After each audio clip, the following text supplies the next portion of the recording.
ছোটবেলায় আয়নায় তাকিয়ে নিজেকে দেখে ভাবতাম একদিন বড় হব, মানুষ হব, স্বপ্ন ছুব, দুনিয়া দেখবে আমায়।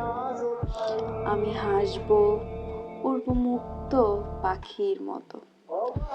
তখন চোখে ছিল স্বপ্নের আলো, মুখে ছিল এক রাস আত্মবিশ্বাস, আর মনে ছিল হাজার রঙের গল্প। আজ বড় হয়েছি ঠিকই, কিন্তু আয়নায় তাকালে এক অচেনা মানুষকে দেখি আমি। চোখে ক্লান্তি, মুখে বিষণ্ণতা, স্বপ্নগুলো কোথায় যেন হারিয়ে গেছে কালের গহ্বরে। নিজেকে প্রশ্ন করি, আমি কোথায় হারিয়ে গেলাম?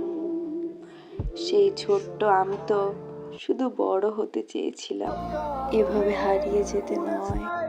আজ আয়নায় আর আগের মতো নিজেকে ভালো লাগে না।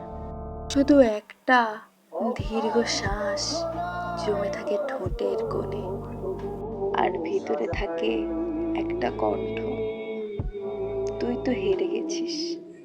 এখন মনে হয় নিজেকেই হারিয়ে ফেলেছি।